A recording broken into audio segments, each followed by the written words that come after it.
కోరికలు తీర్చి కొంగు బంగారంగా నిలిచినటువంటి ఐనవోలు మల్లన్న జాతరకు లక్షలాది మందిగా భక్తులు తరలి వచ్చేటువంటి అవకాశం అయితే కనిపిస్తుంది. 3 నెలల పాటు జరిగేటువంటి ఉత్సవాలకు తెలంగాణ ప్రాంతం నుండే కాకుండా మిగిలిన రాష్ట్రాల నుంచి కూడా వచ్చేటువంటి అవకాశం అయితే కనిపిస్తుంది. ఇప్పటికే మహారాష్ట్ర లాంటి ప్రాంతాలకు కూడా ఇక్కడ 7 మల్లన్నలు ఉంటారు కాబట్టి ఇక్కడ పెద్ద మల్లన్నగా గుర్తింపు పొందినటువంటి ఐనవోలు మల్లన్న దర్శించుకున్న తర్వాతనే మిగిలిన భక్తులు మిగిలిన 13 క్షేత్రాలను దర్శించుకునేటువంటి ఒక ఆనవాయితీ కొనసాగుతుంది. కాబట్టి కంపల్సరీ అన్ని ఆలయాలను దర్శించుకోవాల్సినటువంటి భక్తులు మాత్రం ముందుగా ఐనవోలు మల్లన్న ఆలయానికి వచ్చేటువంటి అవకాశం అయితే కనిపిస్తుంది. దీనికి సంబంధించి కూడా అధికారులు అలాగే ఆలయ అధికారులతో పాటు ప్రభుత్వ యంత్రాంగం కూడా అన్ని ఏర్పాట్లు చేసింది. 4 లక్షలకు పైగా భక్తులు వస్తారన్నటువంటి ఒక అంచనా నేపథ్యంలో ఏర్పాట్లు కూడా అన్ని చేసింది. కానీ భక్తుల సౌకర్యాలు గతంలో కంటే ఇప్పుడు ఎలా ఉన్నాయి, అసలు ఆలయానికి సంబంధించినటువంటి వ్యవస్థ ఎట్లా ఏర్పాటు చేశారు, దీనికి సంబంధించి 3 నెలల పాటు జరిగేటువంటి జాతర ఏ విధంగా ఉండబోతుందో ఆలయ అధికారులు అలాగే ప్రజా ప్రతినిధులు దేవాలయ కమిటీకి సంబంధించినటువంటి వాళ్ళతో పాటు భక్తుల ఆలోచన విధానం ఎలా ఉంది, ఐనవోలు మల్లన్న జాతరకు సంబంధించినటువంటి విషయాలు తెలుసుకుందాం. ఐనవోలు మల్లన్న జాతర అంటేనే భక్తుల సందడి. దాదాపు లక్షలాది మంది భక్తులు కూడా ఈ జాతరకు తరలించే అవకాశం ఉంది. ఒకసారి భక్తులు కూడా దాదాపు బారులు తీరారు. దాదాపు ఈ లైన్ ను చూస్తే 1 కిలోమీటర్ కంటే ఎక్కువగానే ఉండేటువంటి అవకాశం ఉంది. ఒకసారి భక్తులు ఏమంటారు, వాళ్ళ ఆలోచన విధానం ఒకసారి చూద్దాం. చెప్పండి అమ్మా, ఎట్లా ఉంది? 2 గంటలు 3 గంటలు పడుతుంది దర్శనానికి. ఇంకొచ్చటోళ్ళకన్నా జల్దీ అయ్యి మాకు లేకుంటే కానీ మరి మంది రావద్దంటారు, మంది వస్తున్నాయి కదా జాతర అనేది. మంది రావాలి స్వామి, మంది రావాలి. 2-3 గంటలు పడుతుంది స్వామి. Okay sir. చిన్నపిల్లలకి ఇబ్బంది అయ్యింది. ఇబ్బంది ఏమి లేదు, ఇబ్బంది ఏమి లేదు కానీ కాదు టైం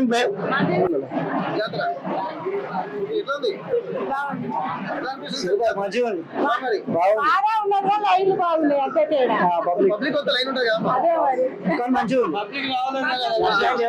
ఉంది కానీ జనాలను బట్టి పిల్లలతో సౌకర్యాలు మంచిగా కల్పించారు. మంచి ప్రొడక్షన్ కూడా ఏర్పాటు చేశారు. బాగుంది.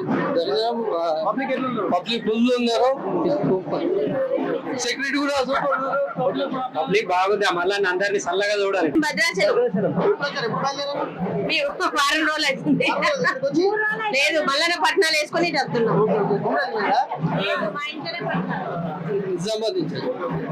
అది ఇక్కడ మనం భక్తుల సూచనలు వాళ్ళు కూడా చెప్తున్నారు. రద్దీ ఎక్కువగా ఉంది, అయినప్పటికీ ఫెసిలిటీస్ ఉండడం వల్ల ఇబ్బందికరంగా లేదని చెప్పి అంటున్నారు. మల్లన్నను దర్శించుకోవడానికి ఇక్కడ చుట్టుపక్కల అంటే ఐనవోలు పరిసర ప్రాంతాలు ఉమ్మడి వరంగల్ జిల్లానే కాకుండా నిజామాబాద్ భద్రాచలం నుండి కూడా వస్తున్నారు. ఇక హైదరాబాద్ నుండి కూడా చాలా మంది యాదవులు కూడా వచ్చి ప్రత్యేకమైనటువంటి పూజలు చేసేటువంటి కార్యక్రమాలు కూడా ఉంటాయి. దాదాపు 3 నెలల పాటు జరిగేటువంటి ఈ కార్యక్రమాలు చాలా అద్భుతంగా జరుగుతాయని చెప్పి అంటున్నారు.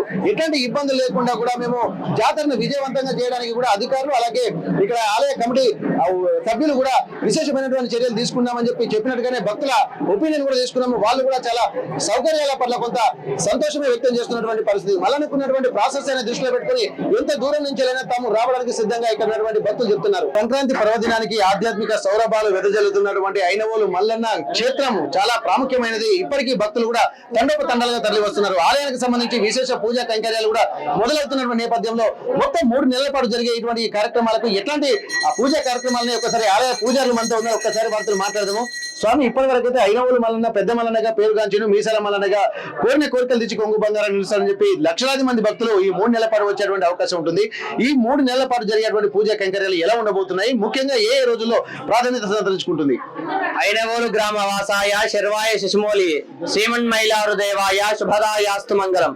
ఐనవోలు గ్రామం, ఐనవోలు మండలం, హనుమకొండ జిల్లాలో వేంచేసి ఉన్నారు. ఇక్కడ సంక్రాంతి మొదలుకొని శివరాత్రి బ్రహ్మోత్సవాలు మరియు ఉగాదితో ఇక్కడ జాతర ముగుస్తుంది. 3 నెలల పాటు జరిగే జాతర ఎక్కడ కూడా లేదు. ప్రపంచంలో ఎక్కడ కూడా 3 నెలల పాటు జాతర జరగదు. ఇక్కడ మాత్రం సంక్రాంతి 3 రోజులు జాతర జరుగుతుంది. సంక్రాంతి అయిపోయిన తర్వాత ఆదివారము బుధవారము వారాంతరపు జాతర జరుగుతాయి. శివరాత్రికి పాంచానిక దీక్షతో ఇక్కడ బ్రహ్మోత్సవాలు నిర్వహిస్తారు. అనగా స్వామివారి శివ కళ్యాణము శివరాత్రి రోజు, లింగోద్భోగాలం రోజు స్వామివారి రుద్రాభిషేకాలు నిర్వహిస్తారు. ఉగాది పర్వదినం పంచాంగ శ్రవణం నిర్వహించి స్వామివారి జాతరను ముగించడం జరుగుతుంది. ముందుగా లాస్ట్ ఆదివారము ఇక్కడ స్వామివారికి పెద్దపట్నం వేయడం జరుగుతుంది. స్వామివారి కళ్యాణం కూడా నిర్వహించడం జరుగుతుంది. ఇక్కడ మెయిన్గా వచ్చేసి పట్నాలు బోనాలు వేయడం జరుగుతాయి. అనగా పట్నం అనగా ఏంటంటే స్వామివారిని వారి యొక్క 4 రకాల కళ్ళలతో స్వామివారి కింద పట్నం వేసి స్వామివారిని దాంట్లోకి ఆవాహన చేసి కళ్యాణం నిర్వహిస్తారు. తర్వాత స్వామివారికి రుచికరంగా అన్ని రకాల కూరగాయలు వేసి బోనం సమర్పిస్తారు. ఆ బోనాన్ని స్వామివారికి నైవేద్యంగా సమర్పించేసి స్వామివారి దర్శనం చేసుకొని ఇక్కడ అభిషేకాలు అర్చనలు నిర్వహించుకుంటారు. ఓకే, ఇప్పటి వరకు భక్తులు ఎంత మంది వచ్చేటువంటి అవకాశం ఉంటుంది? భక్తుల సౌకర్యం ఈసారి కొత్తగా పూజా కార్యక్రమాలు ఏమైనా ప్రవేశపెట్టారా? నందీశ్వర మండపానికి కూడా సంబంధించి కొత్త పూజా కార్యక్రమాలు గత 5 నెలల నుంచి మొదలు పెడుతున్నారు. గత సంవత్సరం కంటే భిన్నంగా ఎట్లా ఉంటుంది ఇది? ఇక్కడ అయితే మనకు బహుళ త్రయోదశి నాడు శ్రీ మహానందేశ్వర స్వామి వారికి అభిషేకం నిర్వహించడం జరుగుతుంది. ప్రదోష కాలంలో అనగా సాయంకాలం నందీశ్వర స్వామి వారికి అభిషేకం. ఇది అరుణాచల క్షేత్రంలోనే మాత్రమే ఉంది. తర్వాత మన తెలంగాణ రాష్ట్రంలో మొదటిసారిగా మన దేవాలయంలో ఈ పూజా కార్యక్రమాన్ని ప్రవేశించబెట్టడం జరిగింది. బహుళ త్రయోదశి నాడు ప్రదోష కాలం స్వామివారికి నంది అభిషేకం నిర్వహించడం చేస్తాము. ఎక్కడ కూడా లేదు ఈ అభిషేకం. మన వరంగల్ జిల్లా ఐనవోలు మాత్రంలో ఉంది. ఓకే, ఇప్పుడు భక్తులు చాలా దూర ప్రాంతాల నుంచి వస్తూ ఉంటారు. కొన్ని నిర్ణయించాలో చాలా మందికి తెలియదు, కానీ దర్శించుకునే జాలను కూడా వస్తూ ఉంటారు. కానీ ఇక్కడ ఉన్నటువంటి ప్రాశస్త్యం ప్రకారం ఎలా సేవించుకుంటే స్వామివారు అనుగ్రహిస్తారు అనుకోవచ్చు? ఇక్కడ స్వామివారికి మొక్కిన వారికి కొంగు బంగారం స్వామివారు. ఇక్కడ స్వామివారిని ఏ రకమైన పూజ నిర్వహించినా గానీ, అనగా జానపదుల జాతర ఇది. అటు ఒగ్గు పూజారులు, ఇటు అర్చకులు, శివార్చకులము. ఇక్కడ శివార్చకులు అర్చన అభిషేకాలు కూడా శివార్చకులు చేస్తారు.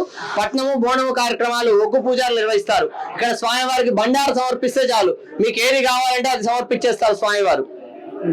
ఓకే, అయితే ఇక్కడ దాదాపు 3 నెలల పాటు ఎక్కడ జరగని రీతిలో ఇక్కడ జరుగుతుంది. ఎక్కడికైనా దాదాపు నవరాత్రులు ఉత్సవాలు జరుగుతూ ఉంటాయి, కానీ ఇక్కడ 3 నెలల పాటు జరిగేటువంటి ఉత్సవాలకు విశేష ప్రాధాన్యం ఉందని చెప్పి అంటున్నారు. బహుళ త్రయోదశి నాడు ప్రతి నెల జరిగేటువంటి ఇక్కడ నందీశ్వర అభిషేకానికి కూడా ప్రత్యేకమైనటువంటి ఒక గొప్ప ప్రదోష కాలంలో నిర్వహించడం కూడా చాలా గొప్ప శుభసూచకంగా కోరిన కోరికలు తీర్చే విధంగా ఇక్కడ జరుగుతుందని అంటున్నారు. దీనికి సంబంధించి ఇక్కడ పెద్ద పట్నం వేసేటువంటి కార్యక్రమం కూడా చాలా ప్రతిష్టాత్మకంగా తీసుకుంటారు. ఇక్కడ రంగురంగుల ముగ్గులతోటి ఒక పెద్ద పట్నం వేసిన తర్వాత భక్తులు ఆ పట్టాన్ని తొక్కడం జరుగుతుంది. దీన్ని దృష్టిలో పెట్టుకుని ఒగ్గు పూజారులు అలాగే ఇక్కడ కార్యక్రమాలు నిర్వహిస్తూ ఉంటారు. దాదాపు ఒకసారి చూస్తున్నాం, బండరి సమర్పిస్తున్నటువంటి విజువల్స్ మనం చూస్తున్నాము. ఇక్కడ స్వామి వారికి ఏది జరిగినా గానీ మొక్కినటువంటి మొక్కులు కానీ ముఖ్యంగా కనీసం ఒక పసుపు బండరు సమర్పిస్తే స్వామివారు సంప్రీతులు అవుతారు. వాళ్ళ మనోవాంఛలన్నీ ఇక్కడ సిద్ధింపజేస్తారన్నటువంటి ఒక నమ్మకం కూడా ఇక్కడ కలుగుతుంది అంటున్నారు. ఇక్కడ 2 రకాల పూజలు జరుగుతూ ఉంటాయి. ఒకటి ఒగ్గు పూజారులు, అలాగే ఇక్కడ అర్చక స్వాములు, శివార్చకులు కూడా చేస్తుంటారు. అంటే అర్చకులు మాత్రం దాదాపు ఉదయమే ఆగమ శాస్త్రానుసారం షోడశోపచార పూజలు చేస్తుంటారు. ఒగ్గు పూజారులు వాళ్ళకు సంబంధించినటువంటి సాంప్రదాయంలో కూడా ఈ కార్యక్రమాలకు శ్రీకారం చుడుతూ ఉంటారు. ఇక్కడ డప్పులు, బోనాలు కూడా సమర్పించేటువంటి ఒక సాంప్రదాయం కూడా కొనసాగుతుంది. ముఖ్యంగా పక్కనే ఉన్నటువంటి ఎల్లమ్మకు కూడా బోనాలు సమర్పించడానికి కూడా బోనాలు సమర్పించుకున్న తర్వాత కూడా దర్శనాలు చేసుకుంటూ ఉంటారు. ఒక ప్రత్యేకమైనటువంటి వాతావరణం దేశంలో ఎక్కడ లేని విధంగా ఇక్కడ ఐనవోలు మల్లన్న జాతర జరుగుతుంది అన్నట్టుగా మనకు స్పష్టంగా తెలుస్తుంది. ఏది ఏమైనప్పటికీ కూడా ఐనవోలు మల్లన్న స్వామి దర్శనం చేసుకోవడం కూడా తమ పూర్వజన్మ సుకృతంగా కూడా భక్తులు భావిస్తున్నటువంటి తరుణంలో ఈ 3 నెలల పాటు 4 లక్షల మందికి పైగా భక్తులు తరలివచ్చేటువంటి అవకాశం అయితే కనిపిస్తుంది.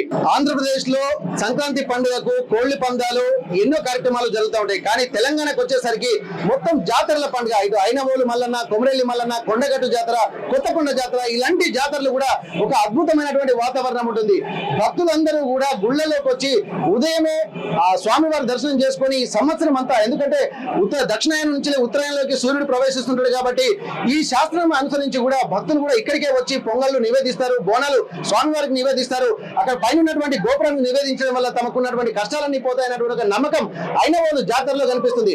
ఇక్కడ దాదాపు 7 మల్లన్నలకు మొత్తం తెలంగాణలో ప్రాశస్త్యం ఉన్నటువంటి నేపథ్యంలో మొట్టమొదటి పెద్ద మల్లన్నగా ఇక్కడ ఐనవోలు క్షేత్రంలో మల్లికార్జున స్వామి, మీసాల స్వామిగా ఇక్కడ విరాజిల్లుతున్నటువంటి పరిస్థితి. దాదాపు 1100కు పైగా సంవత్సరాల చరిత్ర ఉన్నటువంటి నేపథ్యంలో ఒక దినదిన ప్రవర్ధమానమై ఆలయం కూడా డెవలప్ అవుతుంది. ఆధ్యాత్మిక సౌరభాలు వెదజల్లుతూ భక్తులకు ఆధ్యాత్మిక జ్ఞానాన్ని అందించే విధంగా ఆలయ అధికారులు అలాగే ధర్మకర్తలు కూడా ఎప్పటికప్పుడు కొత్త కార్యక్రమాలకు రూపకల్పన చేస్తున్నటువంటి పరిస్థితి. ప్రస్తుతానికి మనము కొద్ది రోజుల క్రితమే స్వామివారి కార్యక్రమాలు కూడా ఉన్నటువంటి నేపథ్యంలో కొత్త మండలి, ఒక ధర్మకర్తల మండలి కూడా నియామకమైంది. ప్రస్తుతానికి కమ్మగోని ప్రభాకర్ గౌడ్ చైర్మన్ గా ఇక్కడ ఉన్నారు.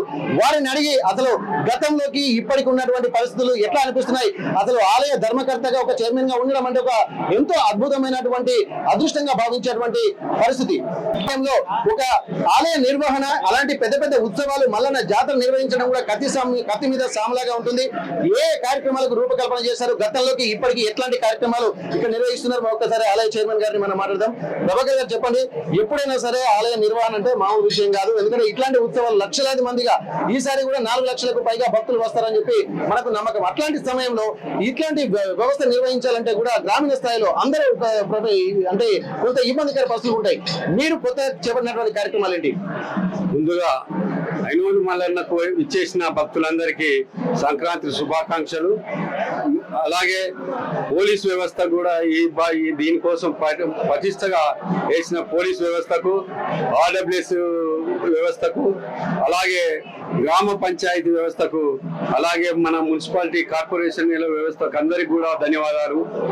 మేము గత నెల కాంచే మా ఈఓ గారు, ఎమ్మెల్యే గారి సూచన మేరకు వారు ఇక్కడ పందిళ్ళు కానీ, సలవ పందిళ్ళు కానీ, తర్వాత ఈ ఆడవాళ్ళు స్నానాలు చేసేందుకు గదులు కానీ అలాంటి నిర్మాణం గతంలో అనుభవం దృష్టిలో కొత్తగా ఇంకెక్కువ తీసుకోవడం జరిగింది. గతంలో కొన్ని తీసుకుంటే కొన్ని ఇబ్బందులు ఏర్పడ్డాయి. ఇప్పుడే నేను నిన్న ఛార్జీ తీసుకున్నాం, నిన్ననే ధర్మకర్తలుగా మేమందరం. అయితే ఆర్డబ్ల్యూఎస్ వాళ్ళను మరియు తర్వాత ఎండిఓ, ఎంఆర్ఓ వీళ్ళందరికీ ఒక కోఆర్డినేషన్ కమిటీగా ఏర్పాటు చేసుకున్నాం. మేము ధర్మకర్తలను అధికారులను కలిసి ఒక ఈఓ, నేను చైర్మన్ గా ఇద్దరు దీన్ని కోఆర్డినేషన్ చేసుకుంటూ నిన్నటి నుంచే ఒక ఆలోచనకు వచ్చినాం. నిన్న మొదలు ఒక రౌండ్ గా తిరిగి శానిటేషన్ ఎలా ఉంది, అసలు దాని మీద ఎవరెవరు పనిచేస్తున్నారు అనేది వాళ్ళు మేము కలిసి ఒక ఆలోచనకు వచ్చి ఒక కమిటీకి ఏర్పాటు చేసుకొని దాన్ని అన్ని సక్రమంగా చేసుకున్నాం. ఇప్పుడు సర్వ పందిళ్ళు ఎట్లా చేయాలి, సర్వ పందిళ్ళ కింద ఎట్లయితే బాగుంటుందని దాని మీద కూడా ఒక ఆలోచనకు వచ్చినాం. ఇప్పుడు వాటర్ కూడా కొన్ని రెండు దిక్కులు లేవు. దాని ద్వారా మనం ట్యాంకీల ద్వారా వాటర్ తీసుకొచ్చి దాంట్లో పోసి వాళ్ళకు ఇప్పుడు సౌకర్యాలు చేస్తున్నాం. ఎస్ఆర్ఎస్పికి నీళ్లు కూడా తీసుకొచ్చి గతంలో చేసిన దాన్ని కూడా మంచినీళ్ళు కూడా ఎక్కువ అవకాశాలు ఉన్నాయి. గతం అనుభవం దృష్టిలో వారు ఆలోచించుకొని చేసిండ్రు. ఇంకోటి నేను ఈ సందర్భంగా భక్తులకు ఒకటే కోరుతాను, దయచేసి కొంతమంది ఇబ్బంది పడవచ్చు 500 పెడితే. దాన్ని మీరు తప్పుగా ఆలోచించకండి. మీ భక్తుల కోసం సౌకర్యం కోసమే 10 రూపాయలు వస్తే ఖర్చు పెట్టడానికే నిజాయితీగా మా ఎమ్మెల్యే గారు దాన్ని ఆలోచించి దాన్ని ఒక 500 పెట్టి దాన్ని 3-4 వాళ్ళ సభ్యులను పంపించడానికి అవకాశం ఉన్నది.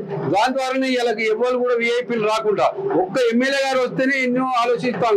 ఎమ్మెల్యే మాకు వస్తలేదు, మామూలు ప్రజలంతా ఇబ్బంది పడతానని ఇప్పుడు మీరు కూడా చూసిన దాన్ని. అలాంటి ఆలోచనతోటి ఆయన ఐపీఎస్ ఆఫీసర్గా పనిచేసింది కాబట్టి ఇలాంటి వాటిని ఒకసారి ఆలోచించి గత అనుభవాలు దృష్టిలో పెట్టుకొని ఇప్పుడు అట్లా కాకుండా ఒక 500 పెడితే ఉన్న వాళ్ళు పేదవాళ్ళు అందరూ లైన్ లో వస్తారు, వాళ్ళకి ఇబ్బంది లేకుండా ఉంటుంది అన్న ఆలోచన మీదనే ఇలా ఎమ్మెల్యేను కూడా 500 తీసుకొని రమ్మంటారు. ఇప్పుడు వచ్చిన ఎమ్మెల్యే గారు సత్యను కూడా ఉన్నారు, వారు కూడా ఒక 1000 రూపాయలు 1500 టికెట్ తీసుకొని వాళ్ళు ఎమ్మటి వచ్చిన 10 మంది తీసుకొని వచ్చి మాతోటి అది తీసుకుపోవడం జరిగింది. మీరు కూడా కళ్ళారా చూసింది.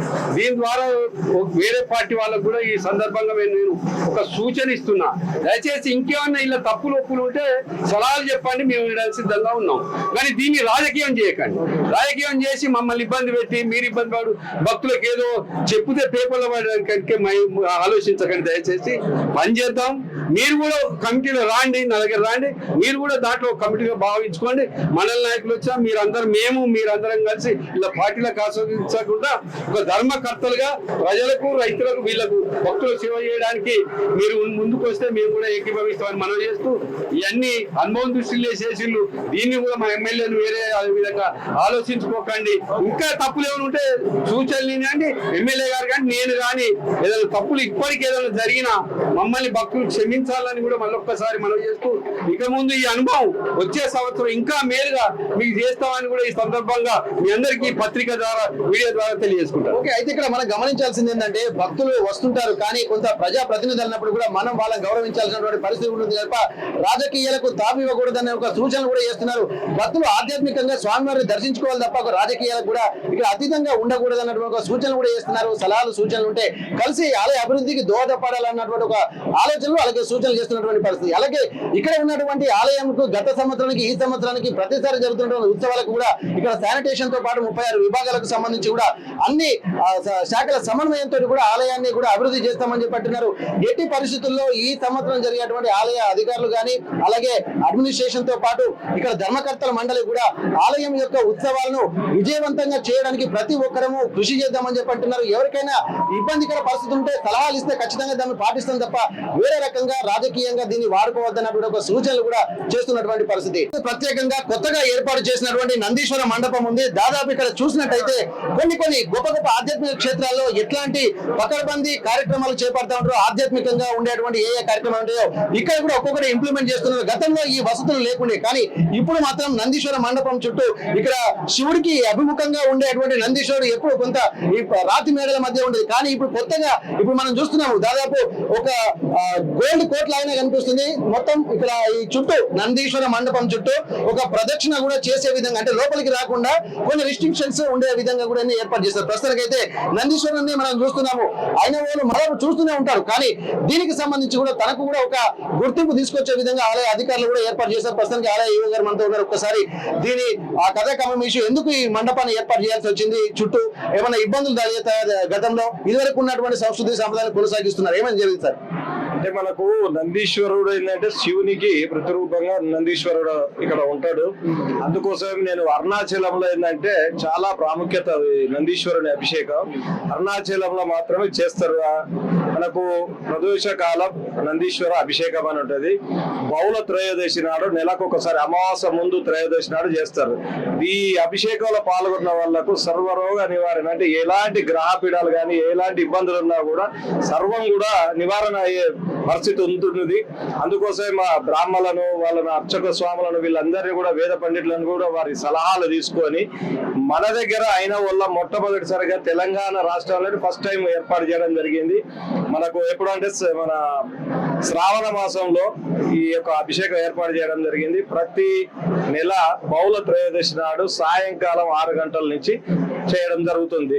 కావున భక్తులు కూడా అందరూ విరివిగా పాల్గొని ఈ యొక్క అభిషేకంలో పాల్గొనవలసిందిగా కోరుచున్నాను. అరుణాచల క్షేత్రంలో చేసినట్టుగా నందీశ్వరుని అంటే ప్రదోష కాలంలో బహుళ త్రయోదశి నాడు చేసేటువంటి విశేష పూజా కార్యక్రమాలు, అంటే దీనికి సంబంధించి చాలా మంది భక్తులకు తెలిసి ఉంటుందండి. ఇప్పుడే మీరు కొత్తగా ప్రవేశపెడుతున్నారు ఇది సుమారు ఇప్పుడు 5 నెలలు అవుతుంది. భక్తులకు కూడా మేము మీడియా ద్వారా వాట్సాప్ ద్వారా కూడా మా యొక్క ఛానల్ ద్వారా కూడా తెలియజేయడం జరుగుతుంది. అంతేకాకుండా విరివిగా కూడా భక్తులు రావడం జరుగుతుంది. అందుకోసమే ఈ చుట్టూ కూడా ఒక దాతతోటే గ్రిల్స్ కూడా ఏర్పాటు చేసేసి నంది ప్రాతిష్టను పెంపొందించే విధంగా ఏర్పాటు చేయడం జరుగుతుంది. ఓకే, ఇక్కడ నంది ప్రాశస్త్యాన్ని పెంపొందించడం అంటే అరుణాచలం ఒక మహాక్షేత్రం. అది ఆ మహాక్షేత్రంలో ఏ విధంగా అయితే పూజా కైంకర్యాలు చేస్తుంటారో అక్కడైతే ఇక్కడ ప్రదోష కాలంలో చేసేటువంటి ప్రతి కార్యక్రమానికి కూడా ఒక అద్భుత శక్తి ఉంటుందని చెప్పి వేదాలు పురాణాలు మనకు వల్లిస్తున్నాయి. అది అందులో దృష్టిలో పెట్టుకునే ఇక్కడ కూడా దేశంలో అంటే భారతదేశం అంటేనే ఒక ఆధ్యాత్మిక క్షేత్రం కాబట్టి ఇక్కడ ఆగమ శాస్త్రానుసారం జరిగేటువంటి పూజలన్నీ కూడా ఇక్కడ ఐనవోలు మల్లన్న స్వామి ఆలయంలో కూడా చేస్తున్నారు. దీనికి సంబంధించి కూడా బహుళ త్రయోదశి నాడు ప్రతి నెల, ఇది కొత్తగా గత 5 నెలల నుండే ప్రవేశపెట్టారు, కానీ ఇది ప్రజలకు తెవాల్సినటువంటి అవసరం కూడా ఉంది. ఎందుకంటే ఆధ్యాత్మిక క్షేత్రాల్లో ఎంత జ్ఞానము ఉంటే అంత గొప్ప గొప్ప కార్యక్రమాలు జరుగుతూ ఉంటాయి కాబట్టి వాటన్నిటినీ కూడా ఇక్కడ ఇంప్లిమెంట్ చేసే విధంగా ఆలయ అధికారులు కూడా ప్రయత్నాలు చేస్తున్నటువంటి పరిస్థితి. దీనికి సంబంధించి కూడా నందీశ్వర మండపం చుట్టూ ఒక కొత్త వాతావరణం అయితే ఇక్కడ మనకు కనిపిస్తుంది. చూసినటువంటి వాళ్ళకు ఎందుకు ఈ మండపం ఏర్పాటు చేశారన్నటువంటి ఒక ఆలోచన కూడా కలిగే విధంగా చూపరులను అబ్బురపరిచేలా కూడా ఒక అద్భుతమైనటువంటి క్షేత్రంగా ఐనవోలు మల్లన్న క్షేత్రం విలసిల్లుతున్నటువంటి పరిస్థితి. 3 నెలల పాటు జరుగుతున్నటువంటి ఈ ఉత్సవానికి కూడా భక్తులు తండోపతండాలుగా తరలి వస్తున్నారు. నిన్నటి నుండి మొదలైనటువంటి ఈ ఉత్సవానికి సంబంధించి కూడా ఒక ఆధ్యాత్మిక వాతావరణం నెలకొంది. ప్రస్తుతానికి ఎమ్మెల్యే నాగరాజు గారు మనతో ఉన్నారు. ఒకసారి ఆలయానికి సంబంధించినటువంటి ఏర్పాట్లు ఎట్లా జరిగాయి, నిన్న మొన్న ఒక సమీక్ష సమావేశం నిర్వహించిన నేపథ్యంలో ప్రస్తుతానికి ఆలయ కార్యక్రమాలు ఒక సంతృప్తి కలిగించాయా, భక్తుల ఆలోచనలు ఏ విధంగా ఉన్నాయి, వాళ్ళ స్పందన ఎలా ఉంది, ఒక్కసారి వారిని అడిగి తెలుసుకుందాం. సార్, ఇప్పటి వరకు గత కొద్ది రోజులుగా సమీక్ష సమావేశాలు నిర్వహించుకుంటూ ఒక ప్రతిష్టాత్మకంగా తీసుకున్నటువంటి పరిస్థితి, మొత్తం 7 మండలంలో పెద్ద మల్లన్నగా ఉన్నటువంటి ఐనవోలు మల్లన్న జాతర చాలా ఇంపార్టెంట్ గా భావించారు, ఏర్పాట్లు కూడా బాగా చేస్తుందని చెప్పి చెప్పారు. ఎట్లా ఉంది సార్ మొదటి రోజు భక్తుల రాక? ముందుగా ఆర్టీవీ ప్రేక్షకులందరికీ సంక్రాంతి శుభాకాంక్షలు. అలాగే ఐనవోలు మల్లన్న అంటే కొంగు బంగారమై కోరికలు తీర్చే మల్లన్న కాబట్టి చాలా పెద్ద ఎత్తున భక్తులు రావడానికి మేము ముందుగానే సన్నద్ధులమై అన్ని డిపార్ట్మెంట్స్ తోని మాట్లాడి సమీక్ష సమావేశం జరిపి గౌరవ మంత్రి గారైన కొండ సురేఖమ్మ గారు వారితో సమీక్ష ఏర్పాటు చేసినాక అధికారులతో చేసినాక భక్తులకు ఎలాంటి అసౌకర్యం కలగకుండా వారికి అన్ని విధాల ఫెసిలిటీస్ ఏర్పాటు చేసి, అలాగే ముఖ్యంగా మహిళలకు ఎలాంటి అసౌకర్యం కలగకుండా అంటే స్నానాల గదులను ఏర్పాటు చేయడం, వాటిపైన దృష్టి పెట్టి, అలాగే ముఖ్యంగా ఇందులో నేను పోలీసు నుండి వచ్చిన కాబట్టి నాకు తెలుసు ఎలాంటి సమస్యలు ఉంటాయి. గతంలో నేను డీసీపీగా ఇక్కడ బందోబస్తు కూడా చేశాను. మల్లన్న ఆశీర్వాదంతో ఈరోజు ఎమ్మెల్యే అయినా. సో ఆ దృష్టిలో పెట్టుకొని సీసీ కెమెరాలు సుమారుగా 200 సీసీ కెమెరాలు పర్యవేక్షణలో పోలీసులను ఎక్కువ భాగస్వామ్యం చేసి అందరితో కోఆర్డినేట్ చేసుకుంటూ అన్ని వింగ్స్ తోని ఈవో గారిని అందరు వింగ్స్ తోని కోఆర్డినేట్ అప్రిషియేట్ చేయమని చెప్పి అందరితో ఎలాంటి, అలాగే కొత్తగా నూతన కమిటీ అయిన చైర్మన్ కమ్మగాని ప్రభాకర్ మరియు ఈ మాన్నేని వంశీయులైన మాన్నేని రవీందర్ గారు అందరితో మాట్లాడి ఫీడ్బ్యాక్ తీసుకొని దీనిపైన పూర్తిగా అంటే ఎక్కడ కూడా అలసత వహించద్దు, భక్తులకు ఇన్కన్వీనియన్స్ కాకుండా ఒక్కొక్క టీం అంటే మా కార్యవర్గ సభ్యాన్ని ఇద్దరిద్దరిని కలిపి ఒక్కొక్క వింగ్ ఏర్పాటు చేయడం జరిగింది. స్నానాల గల్ల కాడ ఒకరు, ఎలక్ట్రిసిటీకి ఒకరు, హాస్పిటల్ కాడ ఒకరు, భక్తులకు ఒకరు, విఐపీలు ఎవరైనా వస్తే వారికి ఇట్లా ఈ విధంగా వాళ్ళని వర్క్ డివిజన్ అప్పచెప్పి బాధ్యతలు అప్పచెప్పినాం. సో భక్తులకు ఎలాంటి ఇబ్బంది కలగకుండా ఈ నెల రోజులు జరిగే ఈ 3 నెలలు పెద్ద అన్ని మనకు 13 టెంపుల్లు ఉంటాయి సుమారుగా వరంగల్లో, కానీ మల్లన్నకున్న ప్రత్యేకత వేరు కాబట్టి ఇక్కడ దర్శించుకున్నాకనే అందరూ వేరే కాడికి వెళ్తుంటారు. సో ఇలాంటి మల్లన్న పిల్లలు లేని వాళ్ళు, తర్వాత చదువు రాని వాళ్ళు, లేక ఆరోగ్యం బాగలేని వాళ్ళు, కుటుంబ సమస్యలతో వచ్చారు, అపారమైన నమ్మకంతో వచ్చి మల్లన్నను మొక్కుకుంటారు. అలాగే ఈ మొత్తం పట్నాలు గజ్జలతోని డోళ్ళు యాదవులు తర్వాత కుర్మ వాళ్ళు పెద్ద ఎత్తున పట్నాలు వేసుకుంటూ వారి యొక్క కోరికలు తీర్చుకునే మల్లన్న, కోరికలు నెరవేర్చే మల్లన్నగా కొంగు బంగారమై వెలిసిన మల్లన్నను గత 1000 సంవత్సరాలకు పైగా కాకతీయులు కట్టిన డయాన్స్ కాకతీయ తోరణాలతో చక్కటి శిలా సంపదతో ఉన్నది కాబట్టి దీన్ని ఇంకా ముందుకు తీసుకెళ్లాలని భక్తి శ్రద్ధలతోని ఇంకా ముందుకు తీసుకెళ్లాలనే ఉద్దేశంతో కార్యవర్గ సభ్యులము మాన్నేని రవీందర్ గారు అందరం సురేఖమ్మ దగ్గరికి వెళ్ళి సీఎం గారికి ఎక్స్ప్లెయిన్ చేసి వారిని కూడా కళ్యాణికి రమ్మని ఆహ్వానించినాం. అలాగే దీనికి శాశ్వత నిర్మాణాల కోసం కూడా వారిని ప్రత్యేక నిధులు ఇవ్వమంటే వారు స్పందించారు. అలాగే దీన్ని హెరిటేజ్ గా గుర్తించి అంటే ఇక్కడున్న చుట్టుపక్కల ఉన్న ఏదైతే లేక్ ఉందో ఒకటి దాన్ని కూడా హెరిటేజ్ గా చేయడానికి జూపల్లి కృష్ణారావు మంత్రివర్యులను కలవడం, అలాగే పటేల్ రమేష్ రెడ్డి గారు చైర్మన్ కలవడం. సో అందరు కూడా సానుకూలంగా స్పందించి తప్పనిసరిగా ఇక్కడ శాశ్వత నిర్మాణాలు చేపట్టి దీని ఒక హెరిటేజ్ టెంపుల్ అలాగే ఒక హెరిటేజ్ గ్రామంగా, అలాగే మీరు చూశారు మంచి ఆర్చ్ తోని సుమారు 17 లక్షలతోని ఒక ఆర్చ్ నంది అక్కడ మనం దేవస్థానానికి ఎంట్రన్స్ లో కట్టడం, అలాగే 4 లైన్ మా యొక్క మంత్రివర్యులైన కోమటిరెడ్డి వెంకటరెడ్డి గారిని కూడా రిక్వెస్ట్ చేస్తే వారు కూడా 4 లైన్స్ పుణ్యల నుండి ఇక్కడ వరకు 4 లైన్స్ కూడా ఇస్తారని మాట ఇవ్వడం, సెంట్రల్ లైటింగ్ సిస్టమ్ తోని దీన్ని ఇంకా ముందు ఈ టెంపుల్ ను అభివృద్ధి దిశగా తీసుకెళ్తున్నాం. ఎందుకంటే హైదరాబాద్ నుండి ఎక్కువ భక్తులు వస్తారు, డోనర్స్ ఎక్కువ, హైదరాబాద్ యాదవ్స్ చాలా భక్తి శ్రద్ధలతో చేసుకుంటారు. సో డోనర్స్ ని కూడా ప్రత్యేకంగా ఆహ్వానించుకొని వారిని ఎప్పుడు కూడా సన్మానించుకునే ఇక్కడ ఒక సంస్కృతి ఉంది.